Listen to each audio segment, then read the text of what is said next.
समग्र शिक्षा अखम चिरां जिल्लानि मावख'नि लांगोनायाव फरायसालिनि ओंखाम संग्रा एबा मिड डे मिल मावथिफोरा सानब्रैनि हाबाफारि लानानै खुद्रिसारनाय हाबाफारि लादों। हाबाफारि बादियै दिनै गिबि साननि खुद्रिसारनाय हाबाफारियाव बाहागो लानाय मिड डे मिलनि मावथिफोरनि दैदेनगिरिया खौरांगिरिनि सिगाङाव ओंखाम संग्रा मावथिफोरनो सोरखारा दानसेयाव 1000ल' मान बान्था होयो आरो बेखौबो 6-7 दानसिम पेन्डिं खालामनानै दोनो होनना बुङो आरो खामानि मावनायनि बान्थाखौ 10,000सिम बारायनानै दानफ्रोमबो होनांगौ होनना दाबि खालामो। लोगोसेनो बिथांमोननि दाबिखौ सोरखारा मानिनानै लायाब्ला दुलाराय आसामनि गासै 1,18,000 ओंखाम संग्राफोरा फैगौ बिसायख'थियाव खुंथाय गोहोआव थानाय सोरखारनो भट होनायनिफ्राय गोजानाव थागोन होनना हुमखि होयो। आन्दलन खालामनायानो जोंना बेनो, जों 2005निफ्राय जों खामानिखौ मावबोदों। 2005निफ्राय मावनानै जोङो दिनैसिमबो जोंनि नांगौ सेलारिफोरखौ जोंनो होआ। 1000ल' बिथन, 1000 बिथनावबो समनि गेजेराव होयो, अबेबा मासाव होयो, अबेबा मासाव होआ। 6-7 मास मथा मथि बेफोरबायदि बन्द' खालामनानै दोनो जोंखौ। जोङो इमान फुंनि 9टानिफ्राय जोङो गैयाबाबो 2टा जायो। 2टानिफ्राय जोङो खामानि मावो, गोरलैफोरखौ गथ'फोरखौ जोङो साफा खालामो, साफा खालामनानै स्कुलफोरखौ जोङो साफा खालामो। गथ' गोरलैफोरखौथ' जोङो अनेक गावनि फिसाजों समान जों जोथोन लानांगौ। थेवबो जोङो सेलारिखौ जोंनो सरकारा मानो होआ? जों एथ' खस्थ' खामानि मावो, अराव सङो, बन गोथांफोर दैज्लांफ्राव ओरैबायदि सास्ति जोंनि चिराङाव। जोंनिथिं दाबो गेसफोरखौनो जों मोनाखै। अरजों बनजों जोङो संनानै जाहोनाङो, इमान खस्थ'।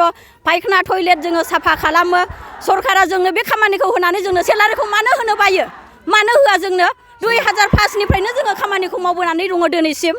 बेसेबां बोसोर मावनानैबो जों एथ'बां दाबिबाय, एथ'बां जों दाबि खालामबाय सरकारनियाव, मानो गनाया सरकारा? बेनिखायनो जोङो दिनैनि माबायानो, जोंनि टारगेटआनो बाहाय फैनायानो माबायानो जाहैबाय ना, जाथायानो जोङो जोंनि बिनाय मानिखौ जों गनायिखाय जोङो दिनै दहरना 1 थारिखनिफ्राय जोङो जोंनि डिमान्डखौ जेबो रिप्लाइ होआ, जोंनो जेबो होआ। बिनिखायनो जोङो 4 थारिखसिम बन्द' खालामगोन आरो 4 थारिखसिमावबो जोंनो जेबो माबा मोनाब्ला, प्रुफ मोनाब्ला, जोंनो रिप्लाइ होआब्ला, नांगौ रोखोमनि जोंनि डिमान्डखौ जोंनो होआब्ला जोङो 1 मास बन्द' खालामगोन। जोङो गुनुसब बायदिसिनाफ्राव जोङो अनेक खाथियो, 1 मासनि सिगां जोंनो खाथि नांगौ। थेवबो सरकारा जोंनो दिनैसिम बिथन मोजां होआ। 500 थाखा बारायदों होननानै बुङो, 500 थाखाखौ जों दिनैसिमबो मोनाखै। आरो दाथ' 1000 बिथनखौनो जोंनो मा होयो? 1 मासनि होगोन, 6 मास, 7 मास, 12 मास बिदि थायो। होमबा दिनै गाबोन बेसेबां माइरं मैगंफोरनि दामफ्रा बेसे? 30 थाखा हाजिरा सोर मावबावदों? दानि आजिखालि जोङो बायहेरायाव मावोबा, स्कुलाव मावाबा, मालिकनो बाहेरायाव मावोबा जोङो 300 थाखा 400 थाखा हाजिरा मोनो। जोङो बे 30 थाखानि जोङो मा मोनजायो? जेबो मोनजाया। दानि आजिखालिथ' माइरंआबो 50 थाखा जाबाय, 60 थाखा जाबाय, गैयाबाबो 45 थाखा। आरो जोङो माइरं सेरसेखौनो जों मोनाबा जों फिसाफोरखौ जों मा स्कुलाव सानफ्रोमबो मावनानै जों माजों जाहोलांनो, जों माजों गानहोलांनो, जों माजों फोरोंनो जोंनि फिसा-फिसौफोरखौ? हाबाफारिखौ नोंथांमोना मा जायगानिफ्राय लानाय जादों? बेबायदि हाबाफारि मा जायगानिफ्राय माने सब जोंनि बे चिराङावनो एखेयानो। अल आसामबाबो जायो। अल आसामावनो जोंनो जेबो बिनाय डिमान्डखौ जोंनो होआ सरकारा।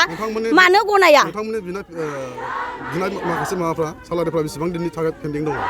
जोंना पेन्डिंआ मथा मथि बे मासनियानो 7 मासनि दङ आरो सिगांफोरनियाथ' जोङो माबायावनो गैबावलासो, गोदाव सोराव जाबाय। आसामनि CM हिमन्त बिश्व शर्मासिम मा खावलायगोन नोंथांमोननि दाबिखौ खोनासंथाबा?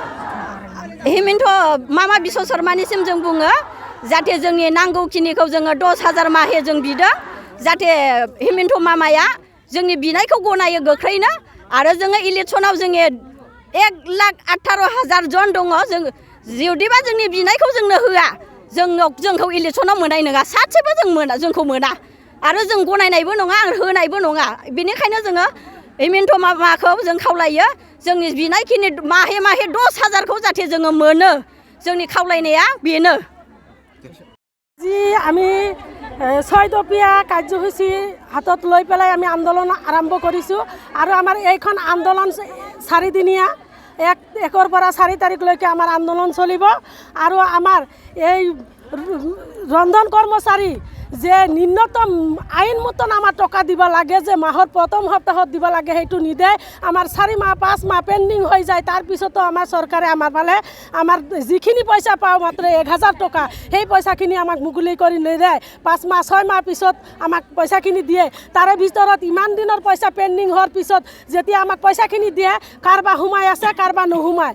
তাৰপিছত আমাৰ প্ৰত্যেক মাহতে যাতে ন্যূনতম আমাক আইন মতন যাতে আমাক 10,000 টকা আমাক যাতে প্ৰত্যেক মাহতে আমাক আইন মতন পইচাখিনি আমাক দৰমহাখিনি দিব লাগে আৰু আমাৰ যেতিয়া আমি এই ৰন্ধা কামত যেতিয়া ব্যস্ত হৈ থাকি তেতিয়া অঘটন বা কোনো আঘাতপ্ৰাপ্ত হ'লে যাতে আমাক চৰকাৰৰ পৰা চিকিৎসা সাহায্যৰ ব্যৱস্থা কৰে আৰু আমাৰ যেতিয়া 60 বছৰ হোৱাৰ পিছত যেতিয়া আমি কামৰ পৰা ৰিটায়াৰ হ'ম তেতিয়া যাতে আমাক 3 লাখ টকা সাহায্য দিয়ে সেই আইন ভিত্তিত আমি তাৰমানে আন্দোলন কৰিছোঁ। তাৰপিছত আমাৰ বছৰটো 12 মাহ, এই 12 মাহৰ ভিতৰত আমাক মাত্ৰ 10 মাহৰহে পইচা দিয়ে আৰু বাকী 2 মাহৰ পইচাখিনি নিদিয়ে।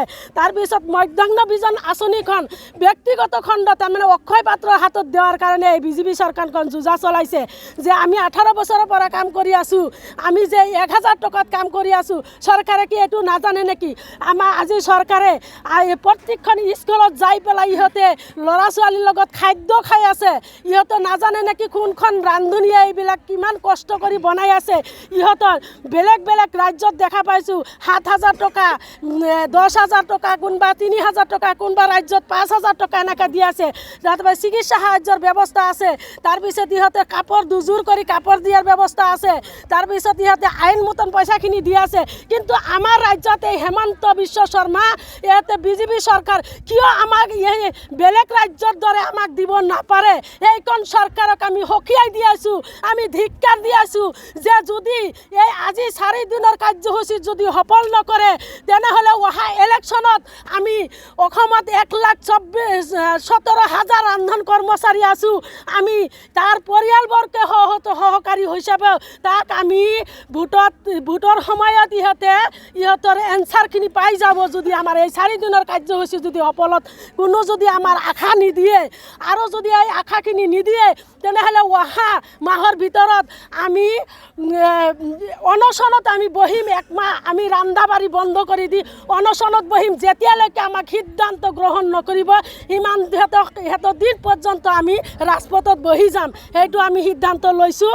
আজিৰ কাৰ্যসূচী সিদ্ধান্ত মতে যদি আপোনালোকৰ মিডিয়াৰ জৰিয়তে আমি জনাব বিচাৰিছোঁ যে চৰকাৰে যাতে আমাৰ ফালে চকী মেলি চাই পেলাই এই দুখীয়া ৰন্ধন কৰ্মচাৰী পালে যাতে আমাক 10,000 টকা দিয়াৰ ব্যৱস্থা কৰে আৰু আমাক ৰন্ধন কৰ্মচাৰী যাতে চৰকাৰী কৰ্মচাৰী হিচাপে যাতে স্বীকৃতি দিয়ে, এই হিচাপত আজি আমি আন্দোলন কৰিব লগা হৈছে। আপোনালোকে জানে যে আমি কত দুখীয়া, আমি স্কুলত 9টা বজাত যাই চাফাই কামৰ পৰা আমি পিয়নৰ কাম, আমি কোনো চকীদাৰ নাই, LP স্কুলবিলাকৰ পিয়ন চকীদাৰৰ কাম চাফাই কৰাৰ পিছত আমি ৰন্ধন কৰ্মচাৰী সৰু সৰু ল'ৰা ছোৱালী ইহঁতে নিজে কোনোবা সময়ত ল'ৰা ছোৱালীবিলাকে স্কুলত পেচাব পায়খানা কৰে, আমি এইটোও চাফা কৰিব লাগে। সেইবিলাক মাকৰ নিচিনা আমি কাম কৰি আছোঁ। ইয়াতে চৰকাৰে নাজানে নেকি আমাক কিমান দুখ কষ্ট দি আছে? আমি যাতে চৰকাৰে আমাক যাতে আমাৰ ফালে চায় আৰু অহা যদি আমাক এতিয়া যদি আমাক দৰমহাখিনি বঢ়াই নিদিয়ে, চৰকাৰে যদি আমাৰ কোনো একো সুবিধা নিদিয়ে তেনেহ'লে অহা আমাক যিটো গুণোৎসৱ আহি আছে, গুণোৎসৱ আহিলে আমি 1 মাহ আগতে আমি ইমান স্কুল চাফাৰ পৰা আমাৰ বহুতো কাম কৰিব লগা হয় আৰু